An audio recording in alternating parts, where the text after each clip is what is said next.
Okay, guys, I hope I can find this again.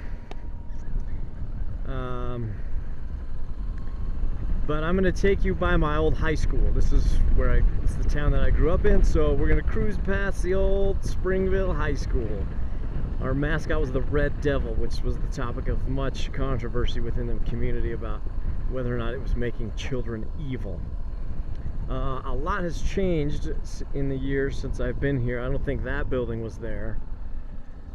But this is where I went to high school. I want to tell you a story about, I wasn't the most rebellious kid in high school. But there was one time where a buddy of mine, we were in class. We were in wood shop, actually. That's what I did throughout most of high school. Just hung out in the wood shop. And then we had an assembly, like some pep rally sort of thing. And he was like, dude, let's go somewhere. Let's get in, as I had a truck and he wanted to go somewhere. I had this little S10 single cab, two-wheel drive pickup truck. It was a pretty awesome truck. And I beat that thing to death. I treated it like I treated my KLR. But he wanted to cut class. I don't know where he wanted to go, but our woodshop teacher never made us go to the pep rallies. He's like, I don't care if you guys go. If you want to stay here and work on your projects, then stay here and work on your projects. Don't go to the stupid assembly. So that's what I was going to do. I didn't want to leave. But I walked out with him. I walked out of this door with him, and I noticed that the assistant principal was sitting in his truck and blocking off that exit so no one could leave, because he knew that people tried to cut class or assemblies or whatever. So he was going to stop that from happening. And so what happened was, there used to be a gate, or yeah, there used to be a gate over here. So he would come and lock this gate. Oh, is there still a gate? No, you can see where it used to be. There's these two poles where it used to be, and they had like these hinges, and they would close this gate, or they would just put up a chain or something. So he chained this exit closed, and he was sitting in his truck making sure no one left unless they had like an actual note or something from the office saying that, yeah, it's okay for you guys to go.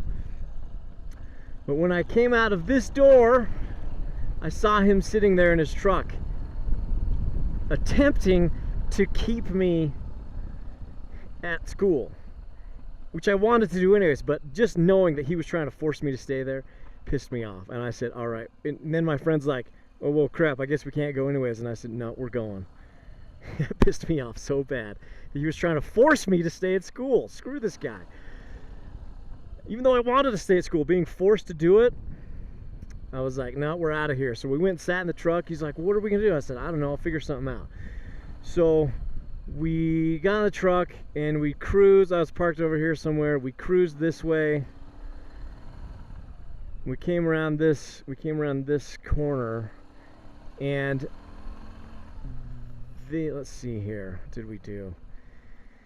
This is the baseball field. This place that's all dug up was the soccer field. I don't know what's happened to it. So the soccer field was here, and then yeah, I just imagine all this is grass and it's all open, right?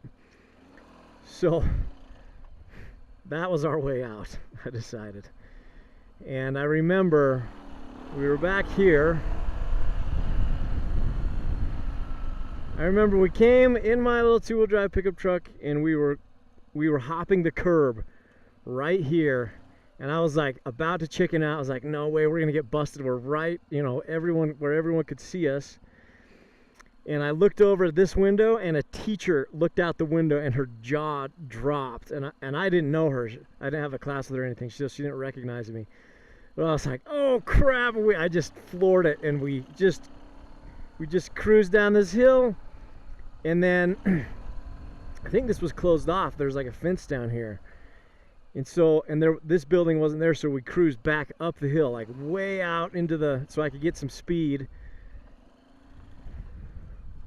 Let's see here. like way out onto the soccer field so I could get some speed to make it back up this hill, because I just had two-wheel drive and probably the bald tires of a high school student. And then, because the assistant principal was next door neighbors with one of my best friends in school, he knew me because we were always hanging out at his house and shooting hoops and stuff. So he knew me, and we kind of had this rivalry going on where he would try to hassle me and I would try to get away with as much as I could. He had seen me at school that day. I knew he had. So we drove out that way, and then we could have just driven away. But because I was a smart ass, we came back around this way, and he was sitting in his truck just like this, blocking this exit. And I came down this road, beeped my horn at him, and waved, and off we went. And he looked at me like, what the heck? Wait a minute. So, and we never got busted, me and my buddy. We never got in trouble for pulling that off. I don't know how I got away with that one, but I felt pretty good about that. I can't remember what we went and did. I wanted to stay at school until I realized I was being forced to stay at school. And I thought, I'm not going to let this guy keep me under his communist dictatorship. If you take away my choice, I'm going to fight back. Anyways, this has been another half-assed episode of True Story Sunday. Ride safe, travel far, do it soon.